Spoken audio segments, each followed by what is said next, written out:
Hello students and parents. बच्चों, कैसे हो आप? अभी तक हमने चैप्टर नंबर 2 तक किया है। आपकी किताब दीक्षा चैप्टर नंबर 3 आज हम शुरू करेंगे, पार्ट नंबर 3। पार्ट का नाम क्या है? धोबी का गधा। धोबी कौन है? जो हमारे कपड़े धोता है। और गधा क्या है? एक पशु है।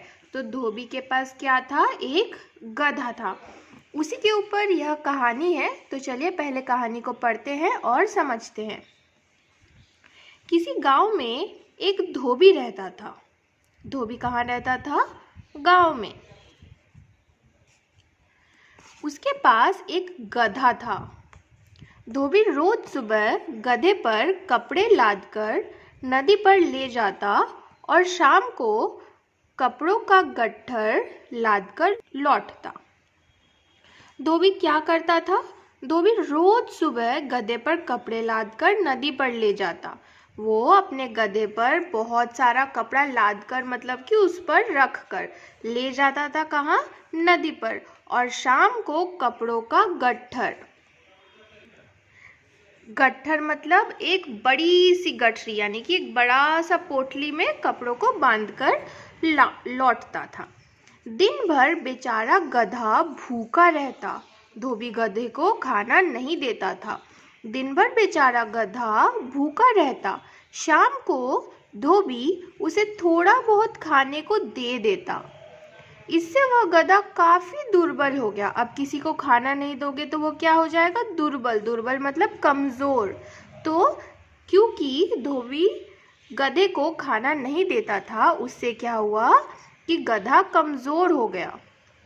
एक दिन धोबी जब नदी से लौट रहा था तो उसे रास्ते में शेर की खाल पड़ी मिली। खाल मतलब ये जो देख रहे हो चमड़ा, शेर के ऊपर जो चमड़ा होता है वो शेर का खाल है।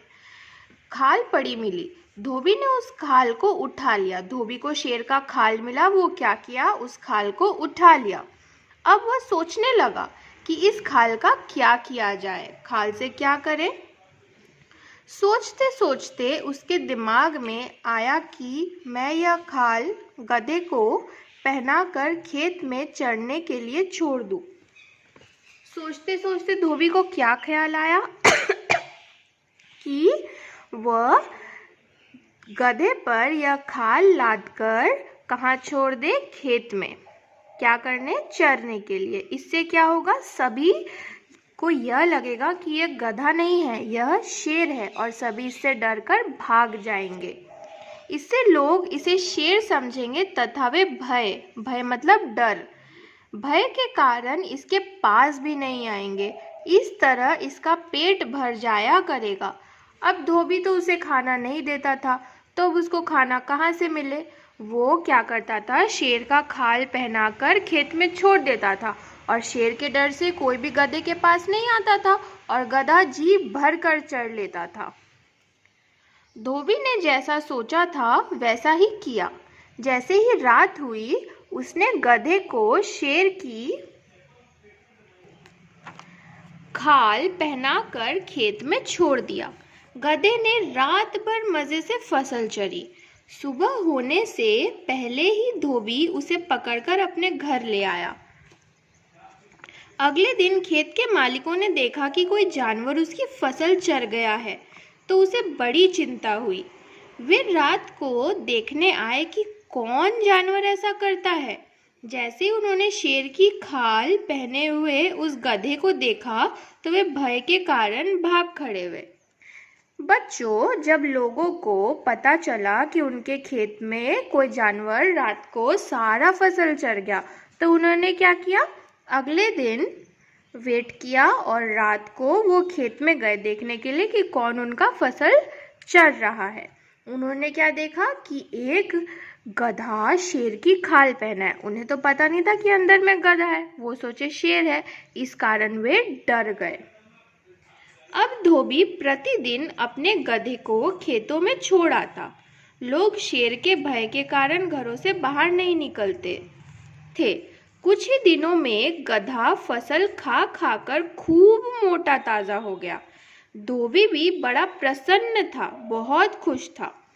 अब उसे गधे को कुछ भी नहीं खिलाना पड़ता था। अब तो धोबी का काम निकल गया, उसे गधे को कुछ नहीं खिलाना पड़ता।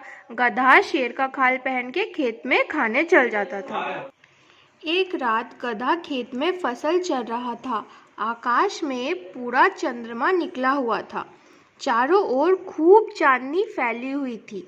तभी गांव में से किसी गधे की रेंकने की आवाज आई। आवाज सुनते ही गधे के कान खड़े हुए।